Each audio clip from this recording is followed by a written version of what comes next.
students, in this video I am going to explain you fourth chapter of class 10th science which is periodic classification of elements। बाकी सारे chapters के जैसे ही ये इस chapter का first video है जिसमें हम लोग पढ़ेंगे कि एलिमेंट्स क्या होते हैं, उनको क्लासीफाई करने की ज़रूरत क्यों पड़ी, फिर कैसे डिफरेंट डिफरेंट साइंटिस्ट ने डिफरेंट तरीक़ों से उनको क्लासीफाई करने का ट्राई किया। चलिए स्टार्ट करते हैं। देखिए स्टूडेंट, सबसे फर्स्ट थिंग जो यहाँ पे है ना वो ये है कि मैटर क्या होता है। जब हम लोग एलिमेंट्स को पढ़ने जा रहे हैं तो एलिमेंट्स कैसे आप कैटेगराइज करोगे किसी भी चीज़ को कि हाँ वो एलिमेंट है, तो उसके लिए आपको क्या पढ़ना पड़ेगा सबसे पहले कि मैटर क्या होता है। तो मैटर हम क्लास थर्ड फोर्थ से ही पढ़ते आ रहे हो आप साइंस में कि हर वो चीज़ जिसका मास हो और जो थोड़ा सा स्पेस ऑक्यूपाई करती हो उसको हम लोग बोलते हैं matter. Anything that has mass and occupies space is known as matter। अब इसका एग्जाम्पल आप क्या ले सकते हो कि अगर मान लो आप ये वीडियो देखते टाइम आप भी कॉपी और पेन लेकर के बैठे हो कि जो इंपॉर्टेंट चीज़ें होंगी उसको आप नोट डाउन करोगे, तो आपके पास जो पेन है वो भी एक मैटर है, जो कॉपी है वो भी एक मैटर है। क्यों?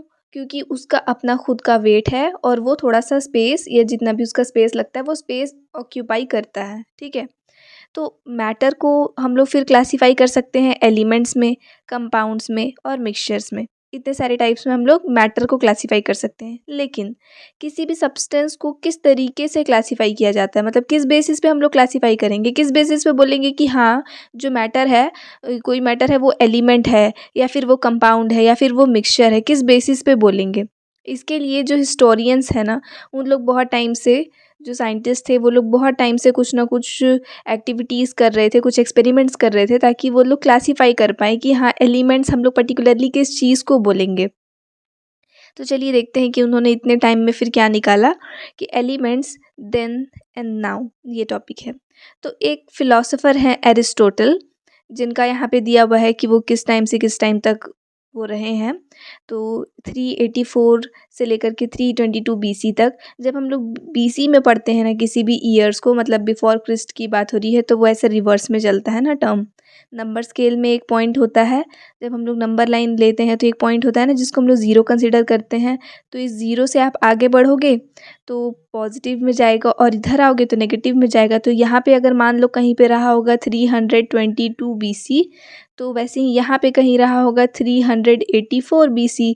तो वो कहाँ से कहाँ तक आए हैं, उनका टेन्योर वो यहाँ से इधर गए हैं ना, क्योंकि टाइम तो आगे इस डायरेक्शन में बढ़ता है तो वो इधर से इधर गए हैं, इसलिए उसको 384 से 322 लिखते हैं। तो एक साइंटिस्ट है, कह रही है तो बात होगी आपके, एनी हाउ बोल सकते हो, आपकी ये सोशल साइंस में काम आएगा। तो जो एरिस्टोटल हैं वो क्या बोले कि जो यूनिवर्स है ना वो नेमली 5 एलिमेंट्स से मिलकर के बना हुआ है। ठीक है, 5 एलिमेंट्स से मिलके बना है और वो क्या क्या है, fire, water, air, earth and ether. अब यहाँ से आपको फायर, वाटर, एयर, अर्थ इतना तो समझ में आ गया होगा, लेकिन ईथर क्या होता है। तो ईथर को हम लोग बोल सकते हैं ना प्योरेस्ट एयर, एकदम प्योर फॉर्म एयर का, मतलब आप उसको स्काई बोल सकते हो। ठीक है, तो ईथर मतलब यहाँ पे स्काई है। तो ये 5 एलिमेंट्स से मिलकर के यूनिवर्स बना है। और बहुत सेंचुरीज़ पहले जो ब्रिटिश साइंटिस्ट थे, रॉबर्ट बॉयल उनका नाम है, वो क्या किए थे कि बहुत सारे एक्सपेरिमेंट्स कंडक्ट किए थे मैटर से रिलेटेड। और उस बेसिस में, अपने एक्सपेरिमेंट्स के बेसिस में वो कंक्लूड किए कि जो एलिमेंट्स है ना वो 5 नहीं है, यानी कि एरिस्टोटल का जो कॉन्सेप्ट है वो बहुत सही नहीं है, ऐसा वो कंक्लूड करे अपने बहुत सारे एक्सपेरिमेंट से। तो 18th सेंचुरी में एक फ्रेंच साइंटिस्ट थे लेवोइसर, वो डिफाइन किए एलिमेंट्स को। और एलिमेंट्स का जो डेफिनेशन लेवोइसर दे करके गए हैं ना वो ही डेफिनेशन आज तक चलता आ रहा है कि elements are the substances that could not be decomposed और broken down into simpler substances. आप यहाँ से लिख सकते हो ना एलिमेंट्स एज अ सब्सटेंस लिखा हुआ है, तो इसको आप लिख लेना elements are a substance that could not be decomposed और broken down into simpler substances, यानी कि ऐसी चीज़ें जिनको आप ब्रेक करके उससे छोटा कोई ऐसा सब्सटेंस नहीं बना सकते जो एग्जिस्ट करता हो, तो अब हम लोग उसको बोलते हैं एलिमेंट। For example water. अब एरिस्टोटल ने क्या बोला था कि वाटर एक एलिमेंट है ना, तो हम लोग वाटर के बारे में पढ़े हैं कि वाटर कैसे बना होता है। 2 मोल्स हम लोग लेते हैं हाइड्रोजन के और 1 मोल लेते हैं ऑक्सीजन का, H2O लिखते हैं ना वाटर को, तो इससे बना होता है वाटर। अब अगर मैं वाटर को ब्रेक करूं तो वो हाइड्रोजन और ऑक्सीजन तो अलग अलग हो जाएगा, तो क्या वो मैटर हुआ? नहीं हुआ ना, मतलब क्या वो एलिमेंट हुआ? नहीं हुआ, क्यों? क्योंकि एलिमेंट तो वो सब्सटेंस है जिसको हम लोग फर्दर छोटे पार्टिकल्स में ब्रेक ही नहीं कर सकते, लेकिन वाटर ब्रेक होकर के हाइड्रोजन और ऑक्सीजन बन जा रहा है, तो वाटर जो है वो एलिमेंट नहीं है, लेकिन हाँ, हाइड्रोजन और ऑक्सीजन जो है ना वो ज़रूर एलिमेंट हो जाएगा। तो अकॉर्डिंग टू लेबोइजर क्या हो गए एलिमेंट्स? वो सारे सब्सटेंस जो और स्मॉलर या सिंपलर सब्सटेंस में ब्रेक नहीं कर सकते। तो आप एग्जाम्पल समझ गए, अब एलिमेंट क्या होगा? हाइड्रोजन और ऑक्सीजन एग्जाम्पल में आप लिख सकते हो। तो इस टाइप से हम लोग फिर इस टाइप से मतलब निकाले कि हाँ, एलिमेंट को हम लोग कैसे क्लासीफाई करेंगे। अब एलिमेंट्स क्या है वो तो निकाल लिए, लेकिन अब बारी आया उनको अरेंज करने का। तो अब अरेंज कैसे करेंगे? तो उसके लिए भी बहुत सारे साइंटिस्ट ने बहुत सारे तरीके आजमाए। तो सबसे फर्स्ट थिंग कि चलो ठीक है, अरेंज तो करेंगे, लेकिन अरेंज करना क्यों है? तो अरेंज करने का जो मेन रीज़न है वो क्या है? देखो, हम लोग हमेशा से ही ट्राई करते रहते हैं कि हमारे आसपास में जो भी ऑब्जेक्ट है उसको हम लोग अरेंज करके रखें। फॉर एग्ज़ाम्पल, जो आपका घर है वहाँ पे जो आप कपड़े रखते हो उनको एक पर्टिकुलर प्लेस होगा जहाँ पे आप जो भी पहनने वाले कपड़े हैं उसको रखते हैं। वहीं पे अगर आपके पास बेडशीट है तो उसको आप पहनने वाले कपड़ों के साथ तो नहीं रखते हैं, या पिलो कवर्स हैं उसको पहनने वाले कपड़े के साथ नहीं रखते हैं, उसको अलग से रखते हैं। फिर वहीं पे आपके जो पहनने वाले भी कपड़े हैं, फिर उसमें भी आप क्या करोगे? जो विंटर वाले क्लोथ्स हैं उनको अलग रखोगे, समर वाले क्लोथ्स हैं उनको अलग रखोगे। तो क्यों करते हैं हम लोग ऐसा? ताकि जब हम लोग को ज़रूरत पड़े तो हमको पता हो ना कि हाँ, इस पर्टिकुलर प्लेस में हम लोग को ये कपड़े मिलेंगे, तो हम लोग को यहाँ से निकालना है। ना कि पूरे घर में आप फिर ढूंढते फिरोगे। आप शू रैक में तो जाकर नहीं ढूंढोगे कि मेरे कपड़े यहाँ पे हैं। क्यों? क्योंकि आपको पता है कि ये जगह उसका नहीं है। तो ये कैसे आया? अरेंज करने की वजह से आया ना। जब हम चीज़ों को अरेंज किए तब तो आया वो चीज़। वैसे ही जब हम लोग किसी ग्रोसरी शॉप में जाते हैं और शॉपकीपर से कुछ कुछ आइटम्स मांगते हैं, तो उसको अच्छे से पता होता है ना कि वो कौन सा सामान कहाँ पे रखा है, तभी तो वो तुरंत दे देता है। तो ऑब्जेक्ट्स को अरेंज करने से होता क्या है कि हमारा जो टाइम है और जो एनर्जी है वो बचता है। ठीक है, तो what is the reason for arranging elements? The reason to was to save time and energy. बस यही एक रीज़न। ठीक है, तो साइंटिस्ट भी अटेम्प्ट किए कि चलो एलिमेंट्स को ऑर्गेनाइज किया जाता है। अब कैसे ऑर्गेनाइज करेंगे? तो वो ऑर्गेनाइज करेंगे इनके प्रॉपर्टीज़ के बेसिस पे। क्योंकि चीज़ों को हम उनके प्रॉपर्टीज़ के बेसिस पे अरेंज करते हैं, तो वैसे ही इन लोग भी सोचे कि चलो अब एलिमेंट्स को अरेंज करेंगे, और कैसे करेंगे? प्रॉपर्टीज़ के बेसिस पर करेंगे। तो क्लास 9th में हमने ना atomic number, atomic weight, electronic configuration, कैसे एलिमेंट्स का इलेक्ट्रॉनिक कॉन्फ़िगरेशन लिखते हैं, ये सारा कुछ पढ़ा है। उसका वीडियो भी है वैसे तो, अगर आपने नहीं देखा होगा तो आप वहाँ से रिकॉल कर सकते हैं उसको। तो वहाँ पे हम पढ़ के आए हैं कि एटॉमिक नंबर क्या होता है, एटॉमिक वेट क्या होता है, इलेक्ट्रॉनिक कॉन्फ़िगरेशन कैसे लिखा जाता है किसी भी एलिमेंट का।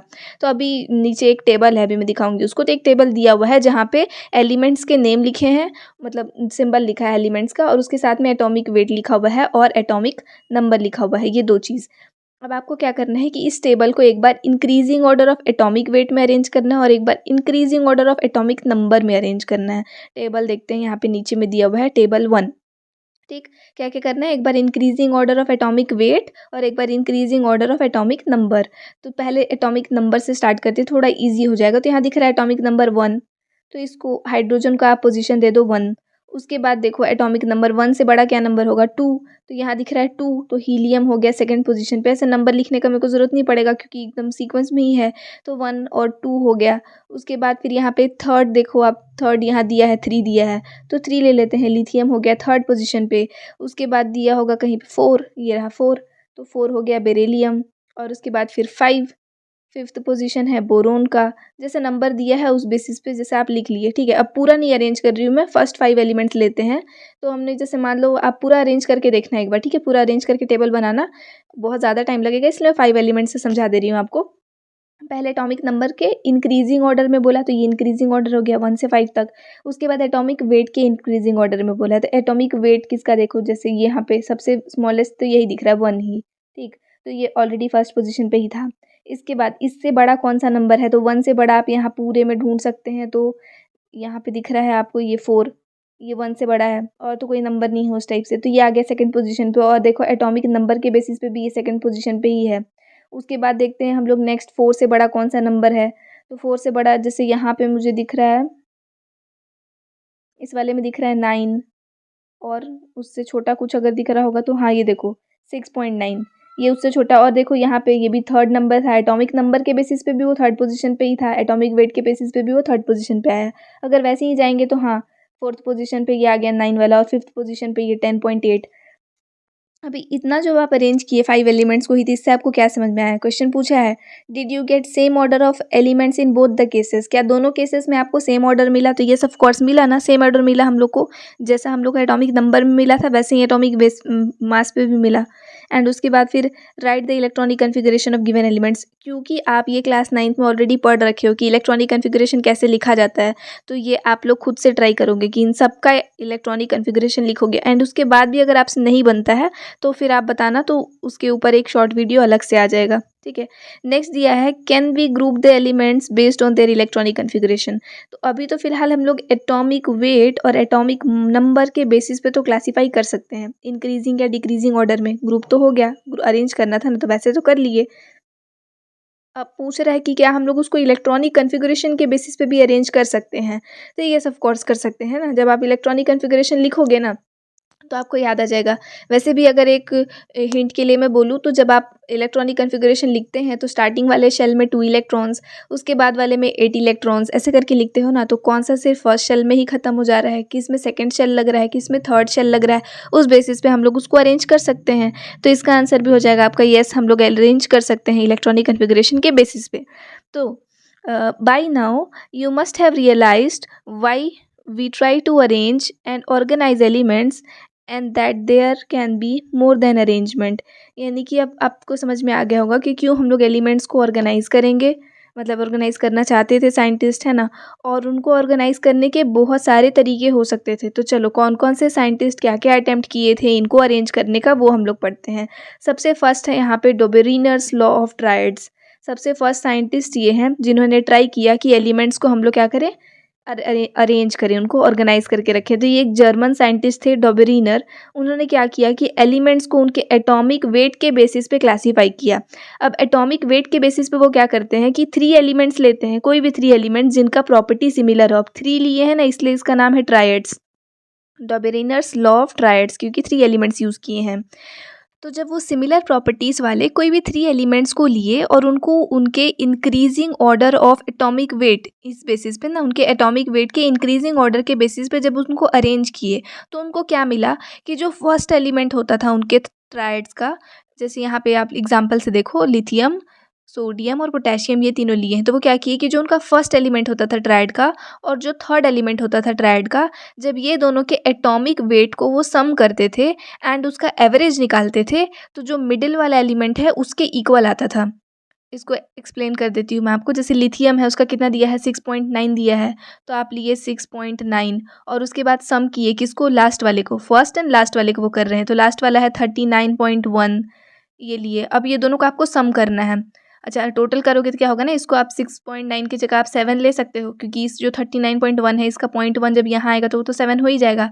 तो 7 + 39, वैसे करके भी आप सम कर सकते हो उसको। जब आप पूरा इसको सम करोगे तो जो वैल्यू आ रहा है वो कितना होगा, इसका वैल्यू आएगा 46। जब ये दोनों वो सम किए हैं एंड उसके बाद फिर क्या करते हैं कि इसका एवरेज निकाल रहे हैं, ठीक है। दोनों का एटॉमिक वेट का एवरेज निकाले, मतलब सम करके आप 2 से डिवाइड करोगे तो कितना आएगा वैल्यू, 23 आएगा, जो कि किसका वैल्यू है, सोडियम का। तो उनको क्या मिला कि जब हम लोग कोई भी 3 एलिमेंट्स सिमिलर प्रॉपर्टी वाले increasing order of atomic weight में अरेंज करते हैं, तो जो फर्स्ट और लास्ट एलिमेंट होता है उन दोनों के एटॉमिक वेट को सम करके, और जब 2 से डिवाइड करो, मतलब ओवरऑल जब दोनों का एवरेज निकाल रहे हो तो मिडिल वाला जो एलिमेंट है उसके इक्वल आ जाता है। तो इसको बोले वो डॉबेरिनर्स लॉ ऑफ ट्रायड्स। अब इससे क्या हुआ ना कि उन्होंने कुछ कुछ एलिमेंट्स को तो वैसे करके क्लासीफाई कर लिया, लेकिन सारे एलिमेंट्स जो हैं वो इस फॉर्मूला में, इस कैलकुलेशन में उनके फिट नहीं बैठे। जैसे कि यहाँ पे आप देख सकते हो ट्रायड्स के 3 एग्जाम्पल दिए हुए हैं, टोटल 3 एग्जाम्पल्स दिए हैं ट्रायड के। फर्स्ट वाला तो यही था, लिथियम, सोडियम और पोटेशियम वाला। उसके बाद सेकेंड है कैल्शियम, स्ट्रोंशियम और बेरियम का, और क्लोरीन, ब्रोमीन और आयोडीन का। तो चलो एक तो निकल गया था, सोडियम, लिथियम, पोटेशियम वाला। अब नेक्स्ट जैसे कैल्शियम, स्ट्रोंशियम और बेरियम वाला है, उसको निकाल के देखते हैं। तो कैल्शियम का जो एटॉमिक वेट है वो अराउंड अप्रॉक्स में ले लो कि 40 होता है, इतना ही होता है। फिर प्लस करेंगे हम लोग किसका, तो बेरियम का। तो बेरियम का होता है 137। जब आप ये दोनों को टोटल करोगे तो वैल्यू आएगा कितना, वैल्यू आएगा इसका 177। और क्या करना है हम लोग को, उसको 2 से डिवाइड करना है। जब आप पूरा डिवाइड करोगे तो इसका वैल्यू आता है 88.5, इतना वैल्यू आएगा, ठीक। और जो स्ट्रोंशियम है ना, इसका एटॉमिक वेट होता है 87.6, कहीं पे 6 होता है, कहीं पे 0.9 भी दिया होता है, ठीक। अब ये दोनों ऑलमोस्ट सिमिलर है, एकदम सेम तो नहीं आया लेकिन ऑलमोस्ट सिमिलर आया। तो इनका कहना ये था कि या तो एकदम एग्जैक्ट सेम या फिर एकदम मिलता जुलता नंबर आता है। तो ठीक है, यहाँ तक भी फिट हो गया। वैसे ही सेम आप क्लोरीन, ब्रोमीन और आयोडीन का निकाल के देखना। ठीक, इसको आप निकाल के देखना।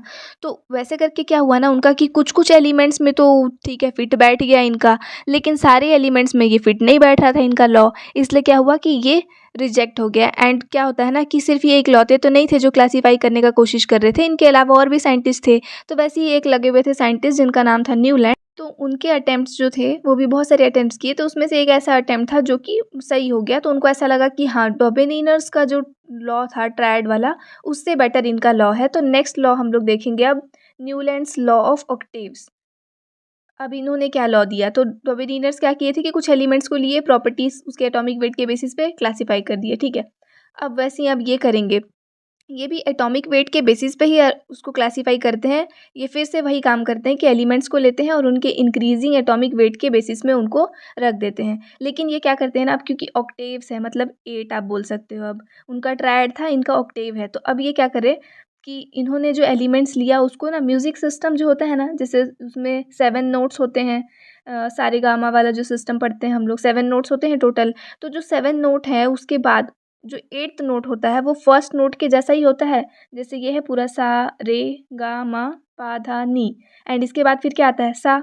तो ये जो फर्स्ट और 8th नोट है वो तो सेम हो गया। तो वो क्या किए, ये 7 को एक साथ रखे और फिर जो 8th वाला एलिमेंट था उसको 7 फर्स्ट वाले के नीचे रख दिए, फर्स्ट वाले के नीचे रख दे रहे हैं। ठीक है, और उसके बाद फिर क्या होगा कि जो सेकंड वाला है, मतलब जो 8 के बाद क्या है, 9th एलिमेंट है, 9th एलिमेंट को सेकंड के नीचे रख देंगे। तो ऐसे कर करके वो अरेंज किए। तो इनका क्या कहना था कि हर फर्स्ट और 8th एलिमेंट जो हैं उनके प्रॉपर्टी सिमिलर हो जाते हैं। अब इस बेसिस पे हाइड्रोजन, फ्लोरीन और क्लोरीन, इनका प्रॉपर्टी सेम हो गया क्योंकि ये फर्स्ट हो गया, ये 8th हो गया। 8th के बाद आप पूरा यहाँ तक जाएंगे और नेक्स्ट फिर जो एलिमेंट आएगा उसको फिर नीचे रख देंगे। तो ऐसे करके ये 8 में उसको क्लासीफाई किए। अब क्या हुआ ना कि इनके हिसाब से ये टोटल 56 एलिमेंट्स थे उस समय तक जितने पहचाने हुए थे। तो इतने ही एलिमेंट्स को वो क्या कर पाए, जगह दे पाए अपने लॉ ऑफ ऑक्टेव्स में। तो इनका लॉ भी कुछ टाइम तक चला और उसके बाद फिर क्या होता है कि इनका लॉ भी बाद में ऑब्वियसली जो है इनसे बेटर कोई सा लॉ आएगा और फिर वो इसको डिसअप्रूव कर देगा।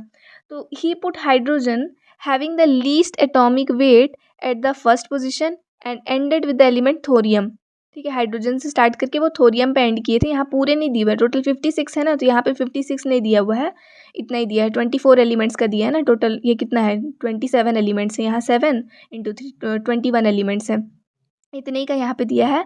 और उसके बाद फिर क्या होता है ना कि इनके जो जो इनका लॉ था उसके बहुत सारे लिमिटेशंस आ गए। तो फॉर एग्जांपल क्या क्या लिमिटेशंस यहाँ पे दिए हैं, जैसे इनके जो टोटल 56 एलिमेंट्स है सिर्फ उनको ही ये क्लासीफाई कर पाए, और उन सबको मतलब क्लासीफाई तो कर दिए, लेकिन जब न्यू एलिमेंट डिस्कवर हो रहा था, कोई भी न्यू एलिमेंट, तब उसको ये पोजीशन नहीं दे पा रहे थे उसमें।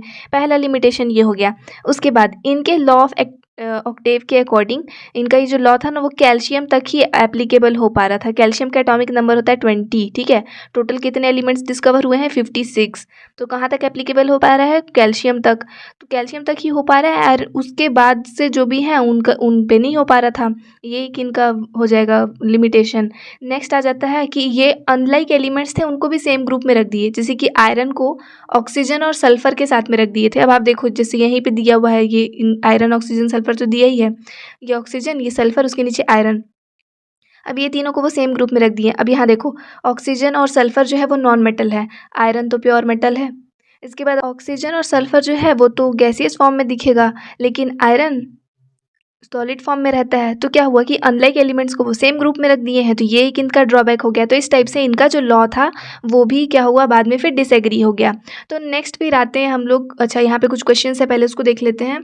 तो ये एक टेबल दिया हुआ है, उसको अकॉर्डिंग आपको क्वेश्चंस को आंसर करना है। तो फर्स्ट थिंग है कि which element will lie in the middle of group A.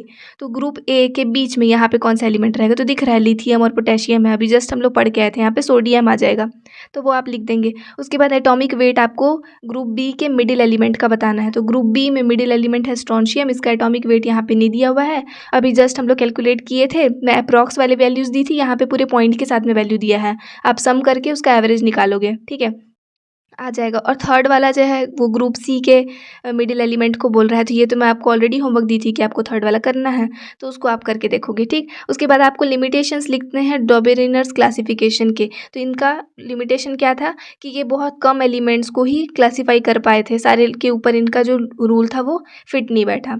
And उसके बाद टेबल नंबर 3 को आपको देखना है और आइडेंटिफाई करना है वो एलिमेंट को जो सोडियम से रिजेंबल करता है। टेबल नंबर 3 देखते हैं, ये है टेबल नंबर 3। तो आपको बताना है सोडियम से मिलते जुलते कौन से एलिमेंट्स हैं, तो क्या हो जाएगा लिथियम और पोटेशियम, क्योंकि यहाँ पे ये तीनों का सेम सेम प्रॉपर्टी है, ये का सेम सेम प्रॉपर्टी है, तो वैसे सोडियम पूछा है तो लिथियम और पोटेशियम हो जाएगा। अब नेक्स्ट है कि न्यूलैंड्स लॉ तो हो गया। अब न्यूलैंड के बाद आते हैं लोथर मेयर, और लोथर मेयर देते हैं अपना एटॉमिक वॉल्यूम कर्व। तो नेक्स्ट हम लोग पढ़ेंगे Lothar Meyer's atomic volume curve. Lothar Meyer जो है वो एक जर्मन साइंटिस्ट थे, और वो क्या किए कि एटॉमिक वॉल्यूम्स के बेसिस पे एलिमेंट्स का एक ग्राफ बनाए। ठीक है, एटॉमिक वॉल्यूम और क्या लिए हैं एटॉमिक वेट, ये दोनों चीज़ों को लिए हैं और वो एक ग्राफ बनाए हैं। ये ग्राफ आप यहाँ पे देख सकते हो, यहाँ दिया हुआ है। ठीक है, एटॉमिक मास और एटॉमिक न्यूक्लियर वॉल्यूम, ये दो चीज़ यहाँ पे दिया हुआ है, इसके बेसिस पे ये ग्राफ बना है। अब इस ग्राफ में वो क्या देखते हैं कि जो सोडियम है, पोटेशियम है और रुबीडियम है, वो सब कहाँ है ग्राफ के पीक पे है। दिख रहा है ये सोडियम, ये पोटेशियम, ये रुबीडियम जो ग्राफ बना है उसके पीक में है। ठीक, फ्लोरीन, क्लोरीन और ब्रोमीन ये सारा कहाँ है राइजिंग पोजीशन पे। तो जो ये ग्राफ जहाँ उठ रहा है ना वहीं पे दिखेगा आपको, ये फ्लोरीन, ये ग्राफ उठ रहा है वहीं पे क्लोरीन और यहाँ पे ब्रोमीन। ठीक, और वैसे ही मेटल्स जो थे मैग्नीशियम और कैल्शियम ये सारे कहाँ थे डिसेंडिंग पोजीशंस पे। तो ये दिख रहा है आपको मैग्नीशियम, ये कैल्शियम, इधर भी देख सकते हो आप, ये डिसेंडिंग पोजीशन में आ रहा है। और उसके अलावा क्या दिया है बेरिलियम, बोरोन, कार्बन, एल्यूमिनियम, ये सारा कहाँ पे है मिनिमा पे, मतलब कर्व में नीचे है एकदम। कौन कौन सा चीज़, ये देखो बेरिलियम, ये बोरोन, ये कार्बन और ये एल्यूमिनियम कहाँ है नीचे है एकदम।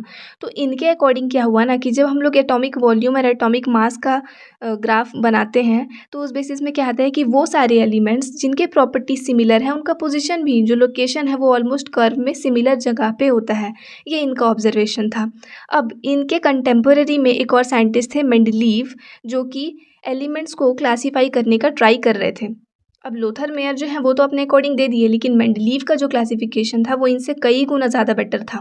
अब कंटेम्पोररी का मतलब मैं आपको इससे पहले वाले वीडियो में भी बताई थी जब हम लोग इवोल्यूशन लेसन को पढ़ रहे थे, वहाँ पे कंटेम्पोररी का मीनिंग। तो मेंडलीव जो है मतलब लोथर मेयर के टाइम पे ये भी साइंटिस्ट हैं जो कि क्या कर रहे थे एलिमेंट्स को क्लासीफाई करने का कोशिश कर रहे थे।